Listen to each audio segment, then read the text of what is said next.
வரலாற்றை எடுத்து பாருங்க. தவறை வருந்துவார்கள். சின்ன குற்றமா தான் இருக்கும். இவன் நம்மால பாரதூரமான குற்றம் எல்லாம் செய்வான வருந்த மாட்டான். வட்டி வாங்குவோம், ஃபைனான்ஸ்ல ஓடும், அதெல்லாம் என்ன பாய், குடும்ப சூழ்நிலை நெருக்கடி, அப்படி சாதாரணமா கடந்து போயிடுவாரு. எவ்வளவோ மானக்கேடான விஷயங்களை செய்திருவார்கள். ஆனா சாதாரணமாக ஏதோ நிர்பந்தத்துல செஞ்சுட்டேன், ஏதோ என்னால தாங்க முடியாத சூழலில் நிலைக்குள்ள தள்ளப்பட்டுட்டேன்னு சொல்லி கடந்து போயிடுவாங்க. தவறை சாதாரணமாக கடந்து சென்று விடுவார்கள். ஆனா இஸ்லாம் சொல்லுது, அந்த தவறை ஒரு மனுஷன் எப்படி உணரும் தெரியுமா? தன்னுடைய உள்ளத்தோடு தொடர்பு படுத்தி, நம்ம இப்படி தப்பு பண்றோம், இதே நம்ம திருத்திக்கிறதுல அப்படின்னு அது உணரக்கூடிய உள்ளம் தான் உயிரோட்டத்தோடு இருக்கிற உள்ளம் என்று சொல்லப்படுது. அஸ்ஸலாமு அலைக்கும் வரஹ்மத்துல்லாஹி வபரகாத்துஹு. கண்ணியத்திற்குரிய எல்லாம் வல்ல அல்லாஹுவின் நல்லடியார்களே, அல்லாஹுடைய அருளால் தொடர்ச்சியாக திருமறை குர்ஆனுடைய விரிவுரையை நாம் பார்த்து வருகிறோம்.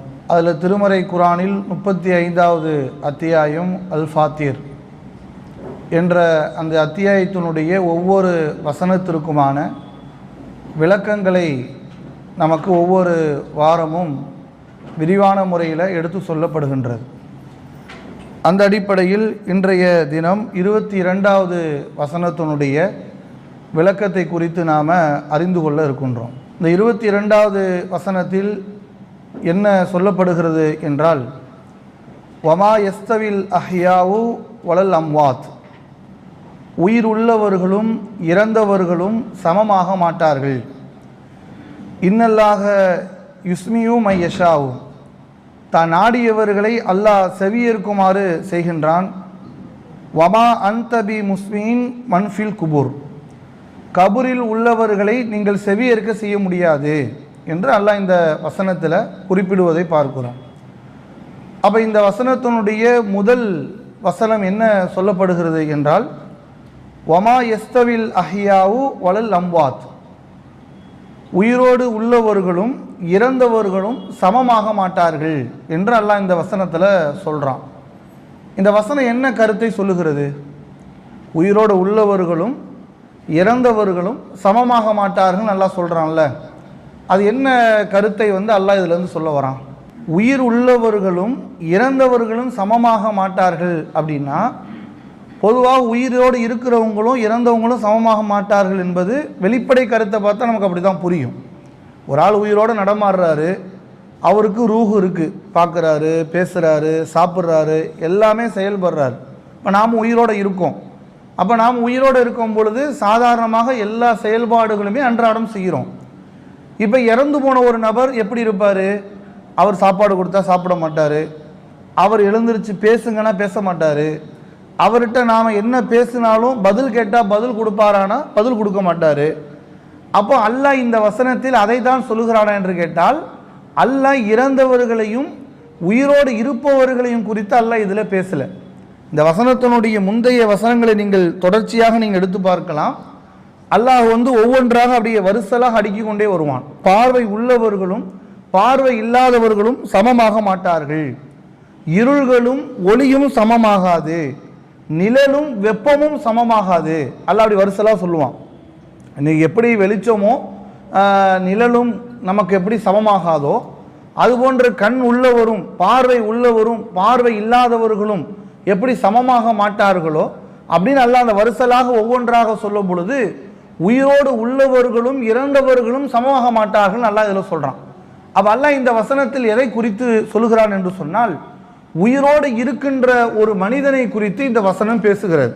ஒரு உயிரோடு இருக்கின்ற ஒரு மனிதன் தன்னுடைய நிலைப்பாடு எப்படி அமைத்து கொள்ளணும் என்று அல்லாஹ் பேசும் பொழுது, உயிரோடு இருக்கின்ற ஒரு மனிதன் அல்லாஹ்வை குறித்து அவன் சிந்திக்காமல் இருந்தான் என்று சொன்னால், உயிர் இருந்தும் இல்லாதவனை போன்று என்பதை இந்த கருத்து சொல்லுது.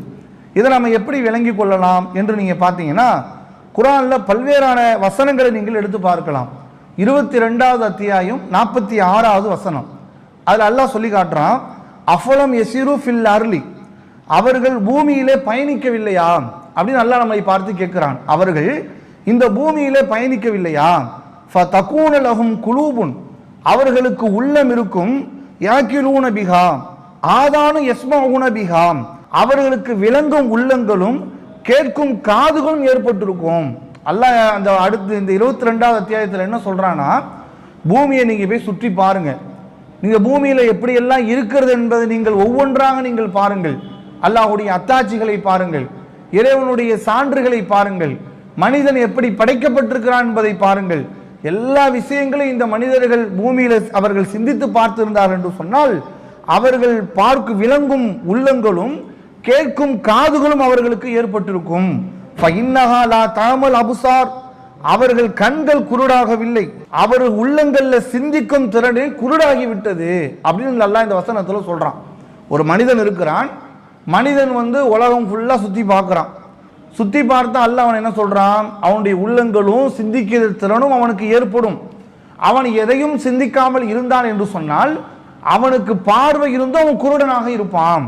அவன் அப்ப அல்லாஹ் இந்த வசனத்தில் எதை குறித்து சொல்லுகிறான் என்றால், ஒரு மனிதனுடைய உள்ளத்தை குறித்து அல்லாஹ் இந்த வசனத்துல பேசுறான்.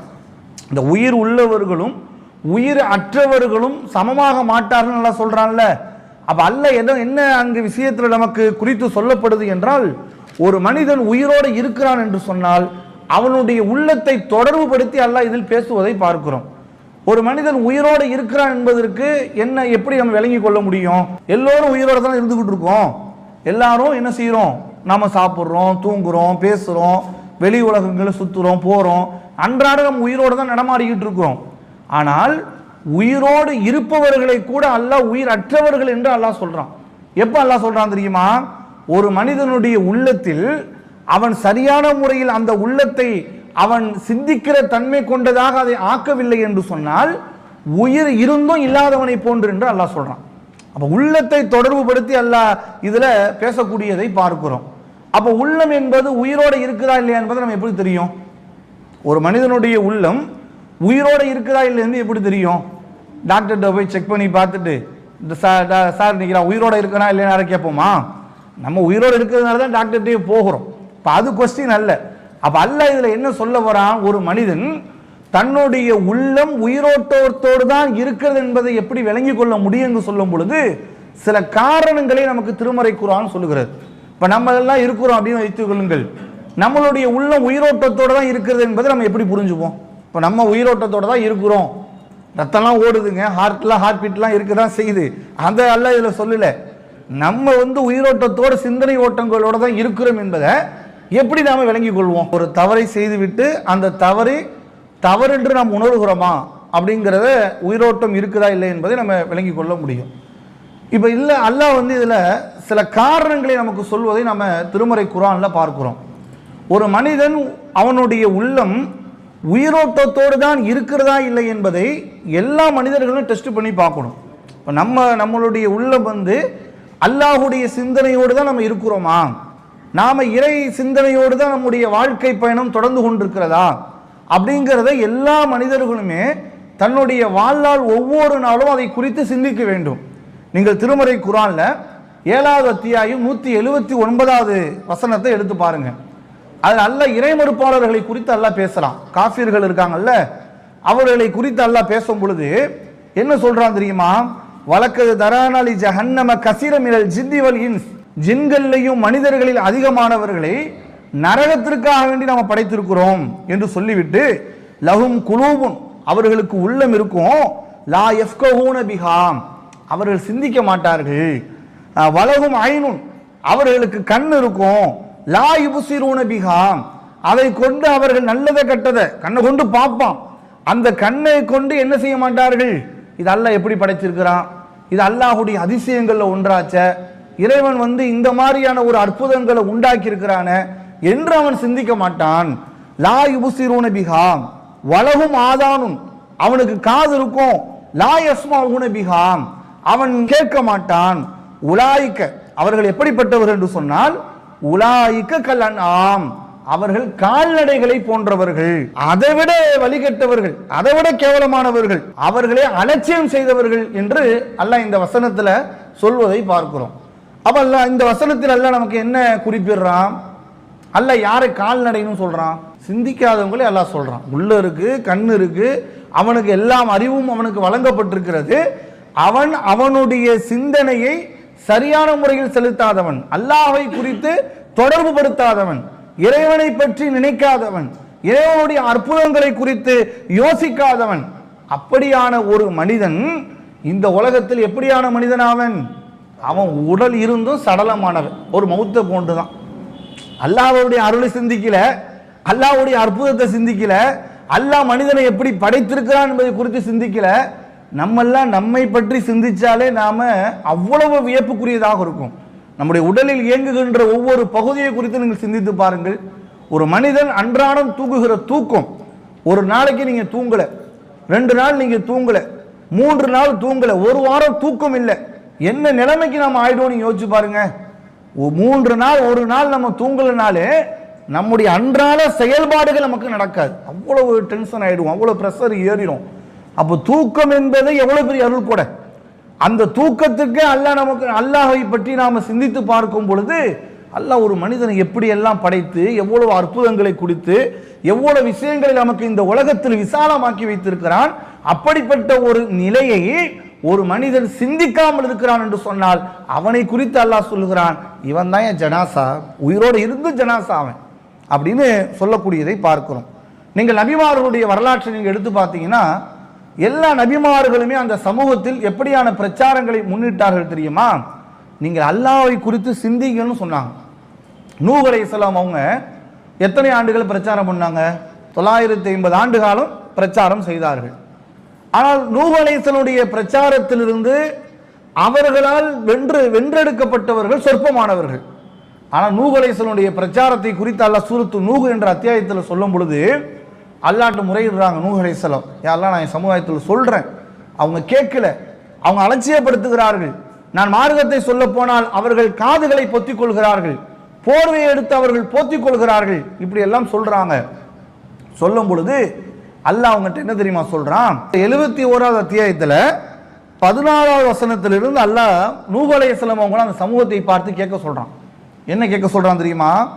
வகத ஹலகக்கும் அத்வாரா, உங்களை அவன் பல கட்டங்களாக அல்லாஹ் படைத்திருக்கிறான். அல்லாஹ் ஒரே அடியா உங்களை படைக்கல. அல்லாஹ் மனிதனை ஆகு என்று சொன்னால் மனிதன் ஆகிடுவான், அப்படித்தானே? உலகமே ஆகு என்ற போது உலகம் ஆயிடுச்சுல, வானம் உருவானது, பூமி உருவானது, உலகத்தில் இருக்க எல்லாமே ஆகு என்று சொல்லும் பொழுது ஆனது. மனிதன் அப்படி உடனே ஆகு என்று சொல்லும் பொழுது மனிதன் அப்படியே 40 வயசுள்ள மனிதன் வந்துட்டானா, 20 வயசுள்ள மனிதன் வந்துட்டானா, அல்லது 30 வயது இருக்கிற ஒரு மனிதனை நம்ம அப்படியே பெற்று எடுத்துட்டோமா? இல்ல, பல கட்டங்களாக அல்லாஹ் உங்களை படைத்தான். இதுல நீங்க சிந்திச்சு பாருங்க. அலம் தர கைஃப ஹலக்கல்லாஹு ஸமாவாத்தின் திபாகா, எவ்வாறு 7 வானங்களை அல்லாஹ் அடுக்கடுக்காக படைத்துள்ளான் என்பதை நீங்க சிந்தித்து பாருங்கள். வானத்தை பாருங்க, இந்த வானத்தை அல்லாஹ் எப்படி 7 அடுக்குகளாக உங்களுக்கு படைத்திருக்கிறான் நீங்கள் சிந்தித்து பாருங்கள். வஜாலல் கமர ஃபீஹின்ன நூரன் வஜால ஷம்ஸ சிராஜா, அவற்றில் சந்திரனை ஒளியாக ஆக்கினான், சூரியனை விளக்காகவும் ஆக்கினான். நைட் ஆயிடுச்சுன்னா சந்திரன் வருது, பகலாயிடுச்சுன்னா சூரியன் வருது. இந்த இரண்டையும் நீங்கள் சிந்தித்து பாருங்கள்.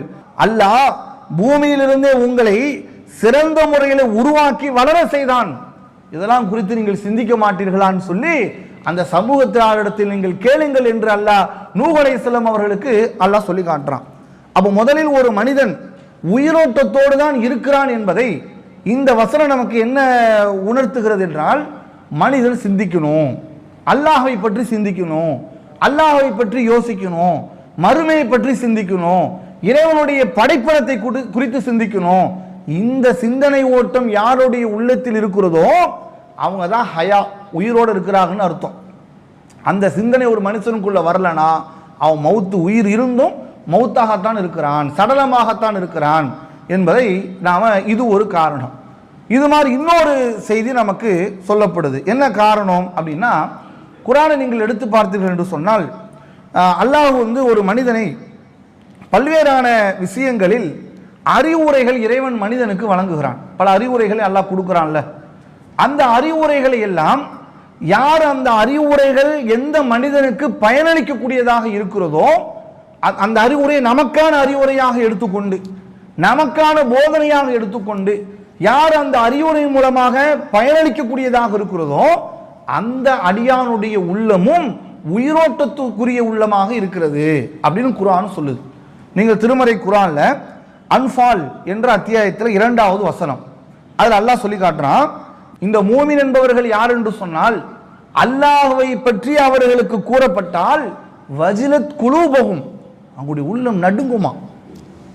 அல்லாஹ்வை பற்றியும் மறுமை பற்றியும் அல்லாஹ்வுடைய கட்டளைகளை பற்றியும் ஒரு அடியார்களுக்கு சொல்லப்பட்டால் அவருடைய உள்ளங்கள் நடுங்கும்.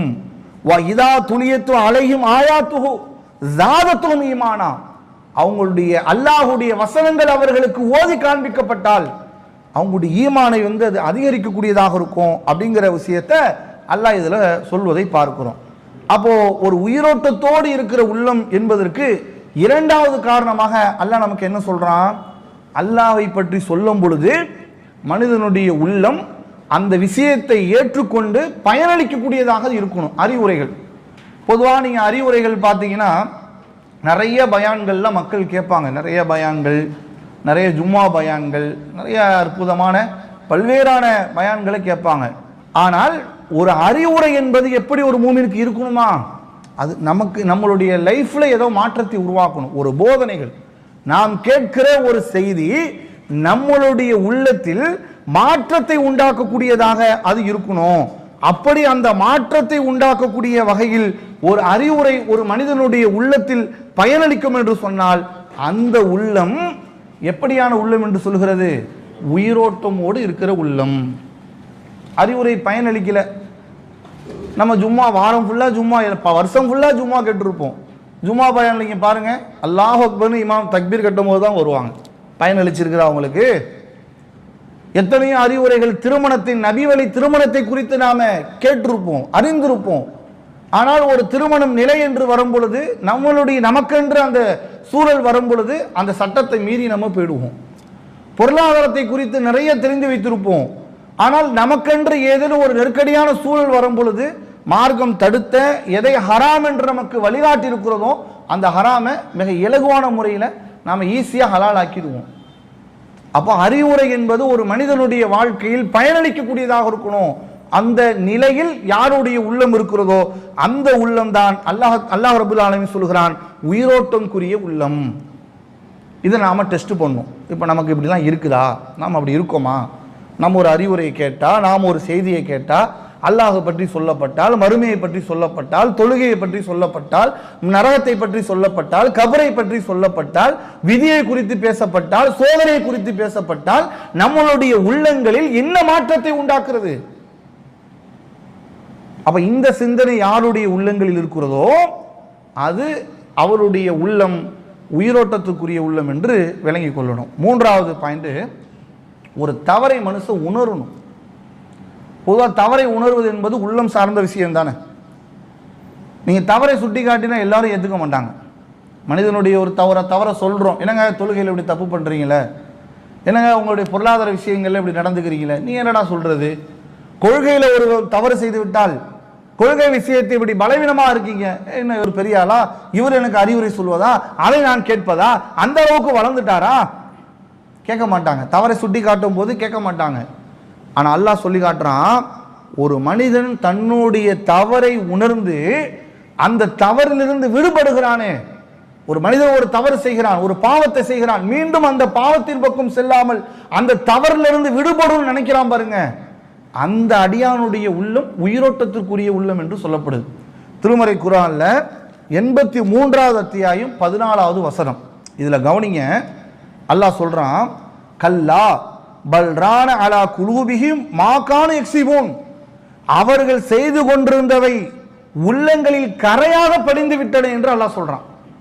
தப்ப நம்ம உணரலன்னா அது எப்படி ஆயிடுமா? உள்ளத்துல துரு பிடிச்ச கரை மாதிரி அது படிஞ்சிருமா. ஒரு இடத்துல ஒரு குப்பையை போடுறோங்க, குப்பையை உடனே எடுத்துடுறோம், அப்போ அந்த இடம் சுத்தமாயிடும். முதல் நாள் ஒரு குப்பையை போடுறோம், ஃபஸ்ட்டு ஒரு குப்பை இருக்கும், ரெண்டாவது நாள் இன்னொரு பேப்பர் போடுறோம், 2 குப்பை இருக்கும், ஒரு வாரம் போடுறோம், கொஞ்சம் குப்பை இருக்கும், ஒரு மாதம் போடுறோம், அப்போ குப்பை மேடாக மாறும், ஒரு 3 மாதம் போடுறோம், என்ன ஆயிடும்? அந்த இடம் பயன்படுத்துவதற்கே தகுதியற்ற இடமாக மாறிடும். அப்போ அல்லாஹ் இங்கே நமக்கு என்ன சொல்றான்? ஒரு மனிதனுடைய தவறை அவன் உணர்ந்து, ஒரு மனிதன் தான் செய்கின்ற தவறுடைய பலவீனத்தை அவனே சிந்தித்து பார்த்து அந்த தவறை ஒரு மனிதன் திருத்திக் கொள்கிறானே, அந்த மனிதன் உயிரோட்டத்திற்குரிய மனிதனாக இருக்கிறான். அவன் அந்த தவறை அவன் உணர்ந்தான எப்படி ஆயிடுவான்?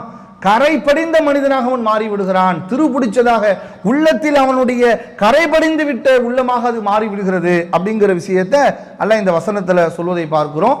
அதே போன்று இதே வலியுறுத்தி இன்னொரு வசனம் சொல்லப்படுது. 2வது அத்தியாயத்து 74வது வசனத்திலையும் அல்லாஹ் இதை சொல்வதை பார்க்கிறோம். அப்போ பொதுவாக நம்முடைய உள்ளங்களுடைய நிலை எப்படி இருக்கணும் அப்படின்னா, ஒரு தப்பை செய்யும் பொழுது அந்த தவறை குறித்து நம்ம வருந்தணும். நீங்கள் சஹாபாக்களுடைய வரலாற்றை எடுத்து பாருங்க. தவறை வருந்துவார்கள். சின்ன குற்றமாக தான் இருக்கும். இவன் நம்மளால பாரதூரமான குற்றம் எல்லாம் செய்வான வருந்த மாட்டான். வட்டி வாங்குவோம், ஃபைனான்ஸில் ஓடும். அதெல்லாம் என்ன பாய், குடும்ப சூழ்நிலை, நெருக்கடி, என்னால் முடியல அதனால் வாங்கிட்டேன் அப்படி சாதாரணமாக கடந்து போயிடுவார். எவ்வளவோ மானக்கேடான விஷயங்களை செய்திருவார்கள்.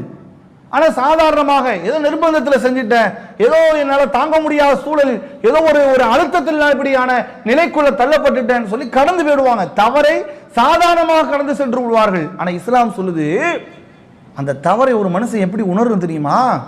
தன்னுடைய உள்ளத்தோடு தொடர்பு படுத்தி, நம்ம இப்படி தப்பு பண்ணுறவன் இதே நம்ம திருத்திக்கிறதுல அப்படின்னு அது உணரக்கூடிய உள்ளம் தான் உயிரோட்டத்தோடு இருக்கிற உள்ளம் என்று சொல்லப்படுது. நீங்கள் சஹாபாக்களுடைய வரலாற்றை எடுத்து பாருங்க. தவறு சின்ன தவறாக இருந்தாலும் அதை உணர்ந்து அல்லாட்ட வருந்துவாங்களாம். ஒரு நபித்தோழர் சாபித் பின் கைஸ் என்ற நபித்தோழர், திருமறை குர்ஆன்ல ஒரு வரலாறு, அல்லாஹ் ஒரு வசனத்தை இறக்குகிறான். நபி அவர்களுடைய சத்தத்தை விட உங்களுடைய சத்தத்தை நீங்கள் உயர்த்தாதீர்கள் என்று அல்லாஹ்விடமிருந்து ஒரு வசனம் அருளப்படுகிறது. இந்த நபித்தோளுடைய அந்த வாய்ஸ் எப்படின்னா, சிலருடைய வாய்ஸ் பேசும் பொழுதே கிணீர்னு கேட்கும், சிலர் வாய்ஸ் கொஞ்சம் டல்லாக தான் இருக்கும்.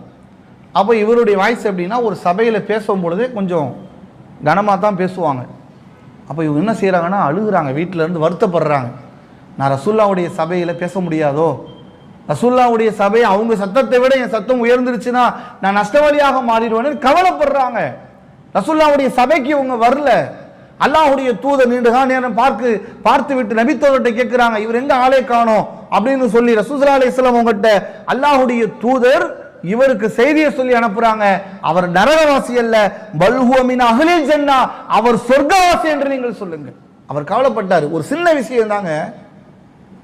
இவருக்கு முன்னாடி என்ன சத்தமாக பேசுன பெரிய இவரு அவரும் தூக்கி போட்டு போயிட்டார்னா, அவர் அதை நினைக்கல.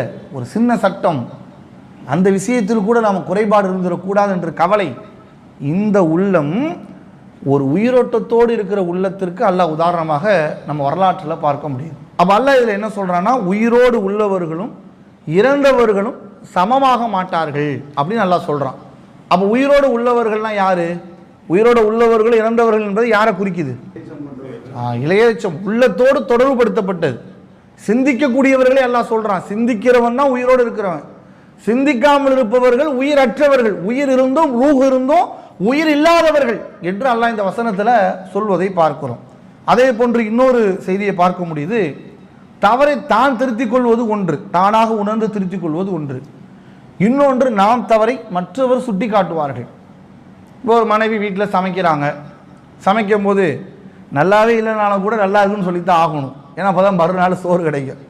அப்போது ஒரு தவறை சுட்டி காட்டுறோம், நீங்கள் என்னங்க இன்னைக்கு சுட்டி காட்டுறீங்க, நாளைக்கெல்லாம் உங்களுக்கு சோறாக்கி போட மாட்டேன்னா அங்கே பெரும் பிரச்சனை ஆகிப்படும். அப்போ தவறு என்பது எல்லோரும் சுட்டி காட்டுவார்கள். ஏதோ ஒரு தருணத்தில் ஒரு முதலாளி தொழிலாளர்கிட்ட தவறு சுட்டி காட்டுவாங்க, ஒரு லேபரு முதலாளி சில நேரங்களில் இப்படி பண்ணாதீங்க நீங்கள் இப்படி பண்ணுங்கன்னு சுட்டி காட்டுவாங்க. ஒரு தனி மனிதனுடைய குறை என்று எத்தனையோ இருக்கும், அதை திருத்தப்பட வேண்டிய குறை என்று பல குறைகள் இருக்கலாம். ஆனால் அந்த குறையை சொல்லும் பொழுது மனிதன் ஏற்றுக்கொள்ளக்கூடியவனாக இருப்பானான்னு கேட்டால் அதை ஏற்றுக்கொள்ளக்கூடிய மனநிலை இருக்குன்னு இஸ்லாம் சொல்லுது. எப்படி சொல்லுது தெரியுமா? அல்லாஹ்வுடைய தூதர் ஸல்லல்லாஹு அலைஹி வஸல்லம் அவங்க சொல்றாங்க, ஒரு மனிதனுடைய பெருமை என்பது எந்த குணத்தை சார்ந்தது தெரியுமா? அல் கிபுரு பத்ரல் ஹக். ஒரு மனிதன் தன்னிடம் இருக்கிற ஒரு சத்தியத்தை எடுத்து சொல்கிறான், அந்த சத்தியத்தை ஒருவர் ஏற்க மறுக்கிறார். வ கமத்துல் நாஸ், ஒருவரை இழிவாக நினைக்கிறார். இது எதனுடைய அடையாளம் என்று சொன்னால் பெருமையின் அடையாளம் என்று அல்லாஹ்வுடைய தூதர் சொன்னார்கள். அப்போ ஒரு மனிதன் நம்மள்கிட்ட இருக்கிற குறையை சுட்டி காட்டும் போது, ஆஹா இவர் சொல்றது நமக்கு ஒரு நாலு அல்லாட்ட போய் நாளைக்கு மறுமையில் நம்ம மாட்டிக்கிறதுக்கு முன்னால, அல்லாஹ் நாளை மறுமையில் நம்மை துருவி விசாரிப்பதற்கு முன்னால, அல்லாஹ்வுடைய விசாரணைக்கு முன்பு நாம் மாட்டிக்கொள்வதற்கு முன்பாக இந்த உலகிலே நம்முடைய குற்றம், நாம் செய்த பாவம், நாம் செய்கின்ற தவறு, நம்முடைய குறை நமக்கு சுட்டிக்காட்டப்பட்டு நாம் தெரிந்து கொள்ளுகின்ற ஒரு வாய்ப்பு நமக்கு கிடைக்கிறது என்று ஒருவன் ஏற்றுக்கொள்கிறான் பாருங்க. அந்த மனநிலையும் உயிரோட்டமோடு இருக்கிற உள்ளத்திற்கு உதாரணமாக சொல்லப்படுது. ரசூலுல்லாஹ்வுடைய வரலாற்றை நீங்க எடுத்து பாருங்கள். அல்லாஹ்வுடைய தூதருடைய அந்த பண்புகளில் ஒன்றாக இதை பார்க்கிறோம். ரசூலுல்லாஹ் அசர் தொழுகிறாங்க ஒரு நாள். தொழும்போது 4 ரக்காயத்து தொழுகணும். எத்தனை ரக்காயத்து தொழுதாங்க? 2 ரக்காயத்து தொழுகிறாங்க. மறந்துட்டு தொழுகையில் சலாம் கொடுத்துட்டு போயிடுறாங்க. அப்போ ஒரு நபித்தோழர் சொல்கிறார், அல்லாஹுடைய தூதரே, நாங்கள் சொல்ல வேண்டும் என்று நினைத்தோம், தொழுகை குறைக்கப்பட்டு விட்டதா அல்லது சட்டம் மாற்றப்பட்டு விட்டதா என்று எங்களுக்கு தெரியல. இருந்தால் நீங்கள் 4 தொழ வேண்டிய இடத்தில் 2 தான் நீங்கள் தொழுதிருக்கீங்க அப்படின்னு சொல்லும் பொழுது அல்லாஹுடைய தூதர் சொன்னார்கள், நானும் உங்களை போன்ற மனிதன் தான், எனக்கும் உங்களை மறதி ஏற்படும். அந்த மறதி ஏற்படும் போது எங்களுக்கு நீங்கள் சுட்டி காட்டியிருக்கலாமே. எப்படியான ஒரு பண்பு என்று நீங்கள் பாருங்கள். அப்போ ஒரு மனிதனுடைய தவறை ஒரு மனிதன் சுட்டி காட்டும் பொழுது அதை ஏற்றுக்கொள்ளக்கூடிய உள்ளமாகவும் இருக்கணும். அதுவும் உயிரோட்டத்திற்குரிய ஒரு உள்ளமாக இதுக்கு நம்ம ஒரு செய்தியாக பார்க்கிறோம். அடுத்து இறுதியாக நம்ம தெரிந்து கொள்ள வேண்டிய விஷயம், ஒரு மனிதன் இந்த உலக வாழ்க்கையில் தன்னுடைய உள்ளத்தை எதனோடு தொடர்புபடுத்தப்பட்டவனாக இருக்கணும் என்று சொல்லும் பொழுது மறுமையோ சிந்தனையோடு தொடர்புபடுத்தப்பட்டதாக இந்த உள்ளத்தை அமைத்துக் கொள்ளணும். மறுமையை மறந்த நிலையில் ஒரு மனிதன் இந்த உலகத்தில் வாழ்றான். அப்படியான சூழல் இருக்குதா இல்லையா? இன்னைக்கு காலையில் எழுந்திருக்கிறாங்க, சில பேர் எழுந்திரிச்சிங்கன்னா காலையில் எழுந்திரிச்ச உடனே பாடல்களை கேட்காம அவங்களால இருக்க முடியாது. சில வீடுகள்லாம் பார்த்தீங்கன்னா பாட்டெல்லாம் போட்டு சவுண்டுலாம் கேட்கும். அப்படிலாம் பாடல்கள் கேட்டு தான் அவர்கள் பயணத்தை தொடருவாங்க. அந்த காதில் 2 ஹெட்ஃபோன் வச்சுட்டு அந்த பாடலை கேட்டுட்டு அப்படி போகிற இந்த உலகமே தான் சிறந்தது, இந்த உலக வாழ்க்கையில் இதுதான் நமக்கு நிம்மதி அப்படின்னு போகக்கூடிய பார்க்குறோம். சிலர்கள் பொருளாதாரம் தான் மனிதனுடைய வாழ்க்கை. நீங்கள் போய் வெளிவட்டத்தில் பாருங்கள், ஓடுறான். ஒருவேளை உணவுக்காக வேண்டி எவ்வளோ உழைக்கிறாங்க, எவ்வளோ ஓடுறாங்க, எவ்வளோ உலகத்தை நோக்கி மனிதன் சென்று கொண்டிருக்கிறான். ஆனால் இந்த நிலையில் அல்லாஹ் சொல்லி காட்டுறான், இந்த உலகத்தை குறித்து ஒரு மனிதன் பெரும் அளவுக்கு அலட்டிக்காம சிந்திக்காம மறுமை சிந்தனையோடு ஒரு மனிதன் வாழ்கிறானே, அந்த மனிதன் இந்த உயிரோட்டத்துக்குரிய மனிதனாக இருக்கிறான். எப்படி 57வது அத்தியாயம் 20வது வசனத்தில் அல்லாஹ் சொல்றான், வாழம் அன்னமல் ஹயாத்த துன்யா, அறிந்து கொள்ளுங்கள், இந்த உலக வாழ்க்கை என்பது ஒரு வீணும் விளையாட்டும் ஒரு அலங்காரம் தான். இதற்காக உங்களுடைய வாழ்க்கையை நீங்கள் முழுவிதமாக நீங்கள் செலுத்தி விடாதீர்கள். இந்த உலகத்தை நோக்கி நீங்க ஓடாதீங்க, உலகத்துக்காண்டியே போகாதீங்க, மறுமையை நீங்க சிந்திங்க, மறுமை வாழ்க்கைக்காக உங்களை நீங்கள் தயார்படுத்திக் கொள்ளுங்கள். மறுமை என்ற அந்த நிலைக்காக வேண்டி உங்களுடைய வாழ்க்கை முறைகளில் சில திட்டமிடுதலை நீங்கள் ஏற்படுத்திக் கொள்ளுங்கள். வணக்க வழிபாடுகளுக்கு கூட நேரம் இல்லைன்னு மக்கள் சொல்லுவாங்க. பாய், தொழுவுறதுக்கே எனக்கு நேரம் இல்லை, எனக்கெல்லாம் பயான் கேட்க நேரம் இல்லை, குரான் ஓதவே எனக்கு நேரம் இல்லை, நான்லாம் எப்படி தெரிஞ்சுக்கிறது, அவ்வளோ பிஸியாக இருக்கேன். இந்த உலக வாழ்க்கை தான் நமக்கு மேலானது நினச்சி ஓடும்போது தான் நேரம் இல்லைங்கிறோம். அப்படி என்ன நேரத்தில் என்ன செலவு பண்ணுறோம்? தொழுகிறதுக்கு கூட நேரம் இல்லைன்னு ஓடுறோம்னா அப்போ எது நமக்கு முதன்மையாக இருக்கிறது? அல்லாஹ்வுடைய மார்க்கத்தின் அறிவதில் கூட நமக்கு நேரம் இல்லை என்றால் எது நமக்கு முதன்மையாக இருக்கிறது? திருமறை குர்ஆனுடைய வசனங்களை கூட படிப்பதற்கு சிறிது நேரங்கள் இல்லை என்றால் எதன் மீதான ஈர்ப்பு நமக்கு அதிகமாக இருக்கு? அல்லாஹ் சொல்றான், இந்த உலகம் அற்பமானதுப்பா, நீ ஏன் இந்த உலகத்துக்காண்டி ஓடுற? தேவைதான், உன் மனைவிக்கு உணவு கொடுக்கணும், பிள்ளைக்கு தேவை படிப்பு கொடுக்கணும், உன் உடல் ஆரோக்கியத்திற்கான மருத்துவத்திற்கான பொருளாதாரங்களை நீ சேர்க்கணும், இதெல்லாம் இந்த உலக வாழ்க்கையில் தேவை, அவசியம். ஆனா அதுதான் தேவை என்று நீ ஓடிடாத, மறுமைக்காக உன்னை தயார்படுத்து. அல்லாஹ் இன்னொரு வசனத்தில் 59வது அத்தியாயம் 19வது வசனத்தில் அல்லாஹ் சொல்றான், வலா தகூனு கல்லதீன நசு அல்லாஹ், அல்லாஹ்வை மறந்தவர்களை போன்று நீங்கள் ஆகிவிடாதீர்கள். இந்த உலக வாழ்க்கை மனுஷனை எப்படி ஆக்கிறோம்? அல்லாஹ் மறக்கிற மாதிரி மனுஷன் ஆக்கிறான்ல. உலகம் மனிதன் ஓடும்போது இறைவனை பற்றியான சிந்தனையும் இறைவனை பற்றியான யோசனைகளும் ஒரு மனிதனுடைய உள்ளங்களில் மறக்கடிக்கப்படும் அந்த நிலைக்கு தள்ளப்படுறோம்ல. அப்ப அல்லாஹ் அந்த உள்ளத்தை குறித்து சொல்கிறான், அது உயிர் இருந்தோ உயிர் இல்லாததை போன்று. அப்ப மறுமையை சிந்திக்கணும். அப்ப இந்த உள்ளம் என்பது மிக முக்கியமான ஒரு பகுதி. மறுமை சிந்தனைக்குரிய நன்மைகளை பெறக்கூடிய ஒரு உள்ளமாக இதை நாம் அமைத்துக் கொள்ளும் பொழுதுதான் நாம் உயிரோட்டத்தோடு இருக்கின்ற, உயிர் இருந்தும் உயிரோட்டத்தோடு இருக்கின்ற மனிதர்களாக நாம் என்ன செய்வோம்? அல்லாஹ்விற்கு முன்பு காட்சியளிக்க முடியும். அதனால தான் அல்லாஹ்வுடைய தூதர் என்ன பண்ணுவாங்கன்னா, இந்த உள்ளத்தை குறித்து ரசூல்லா அதிகமாக அல்லாஹ்ட்ட துஆ செய்வாங்க. சஹாபாக்கள் கூட பயந்துருக்காங்கல்ல, எந்த அளவுக்கு ரசூல்லா சஹாபாக்களுடைய காலத்தில் பயந்தாங்க. அல்லாஹ்வுடைய தூதர் அல்லாஹ்ட்ட எப்படி துஆ செய்வாங்க அப்படின்னு நீங்க பாருங்க. சஹீஹ் முஸ்லிம்ல 2140வது ஹதீஸ், யா முகல்லிபுல் குலூப், உள்ளங்களை புரட்டக்கூடியவனே, சப்பித் கல்வி அலா தீனிக், உன்னுடைய மார்க்கத்திலே என்னுடைய உள்ளத்தை நிலைநிறுத்த செய். அல்லாஹ்ட்ட கேட்கணும். உள்ளங்கிறது இப்படி இப்படி மாறும். ஒருவேளை நம்ம ஒரு தொழில் தொடங்குகிறோம், அதில் நமக்கு ஒரு ஆள் சொல்கிறாரு, நீங்கள் வந்து இன்வெஸ்ட்மெண்ட் பண்ணுங்கள், முதலீடு கொடுங்க, ஆனால் உங்களுக்கு நான் வட்டியாக மாதந்தோறும் நான் இவ்வளோ தரேன் அப்படின்னு ஒரு லட்சக்கணக்கில் ஒரு தொகையை சொல்கிறார். உள்ள மாறும். ஆமாம், நமக்கு கிடைச்ச லாபம் தானே, சீக்கிரம் முன்னேறி இல்லாமல் உள்ள மாறும். நண்பரோடு வெளியே போகும்போது ஒரு நண்பர் சொல்லுவார், நாங்கள் பள்ளியை தொழுகை பயான்னு வாப்பா ஒரு 2 டீயை சாப்பிட்டுட்டு அப்படியே அங்கே போய் ஒரு பொழுதுபோக்கு, ஒரு ஆர்கெஸ்ட்ரா நடக்குது, கச்சேரி நடக்குது, போய் பார்த்துட்டு வந்துடலாம் கூப்பிடுவார். ஆனால் உள்ள மாறும். சரி இவரோட போயிடலாமோ, சினிமா தேட்டரில் போய் படம் பார்க்கலாமே, ஒரு புது படம் வந்திருக்கு பார்த்துட்டு வரலாமேன்னு தோணும். ஆனால் அந்த உள்ளத்தை நாம் எப்படி அல்லாஹோடு தொடர்புபடுத்தணும்னா, யா அல்லாஹ் என்னுடைய உள்ளத்தை உன்னோட மார்க்கத்தோடு என்ன நிலைநிறுத்து. ஒரு நபித்தோழர் பயப்படுறாங்க, ஹன்லலா என்ற நபித்தோழர். அபூபக்கர் ரலியல்லாஹு அவங்களை பார்த்து சொல்றாங்க, நான் வந்து முனாஃபிக் ஆயிட்டேன், நிஃபாக் எனக்கு ஏற்படுது. நாஃபக்க ஹன்லலா, ஹன்லலா வந்து முனாஃபிக் ஆகிவிட்டார். அபூபக்கர் ரலியல்லாஹு அன்ஹு போய் சொல்றாங்க, நான் அல்லாஹ்வுடைய தூதருடைய சபையில் இருக்கும் பொழுது தொழுகணும்னு தோணுது, மறுமை பற்றி சிந்தனை ஏற்படுது, அல்லாஹ்வை பற்றி அச்சம் உண்டாகுது. ஆனால் அந்த சபையை விட்டு என் வீட்டுக்கு போயிட்டேன்னா என் மனைவி மக்களோடு இருப்பதை எனக்கு கவனம் செலுத்தி போய் என் வணக்கத்தை நான் விட்டு விடுகிறேன். நான் முனாஃபிக் ஆயிட்டேன். முனாஃபிக்னா சாதாரண விஷயமா? நரகத்தினுடைய அடித்தட்டில் இருப்பார்கள் என்று அல்லாஹ் குர்ஆனில் சொல்கிறான். அப்படிக்குரிய பண்புக்குரியவனாக நான் மாறிவிட்டேன் என்று சொல்லி இந்த ஹன்லலா என்ற நபித்தோழர் சொல்லி பயப்படுறாங்க. அபூபக்கர் ரலியல்லாஹு அன்ஹு அவங்க யாரு? சொர்க்கத்திற்கு நன்மாராயம் சொல்லப்பட்டவர்கள். அந்த அபூபக்கர் ரலியல்லாஹு சொல்றாங்க, ஆமா ஹன்லலா எனக்கு அப்படித்தான் தோணுது, வாங்க ரசூலுல்லாஹ்ட்ட போய் கேட்போம். 2 பேரும் போறாங்க.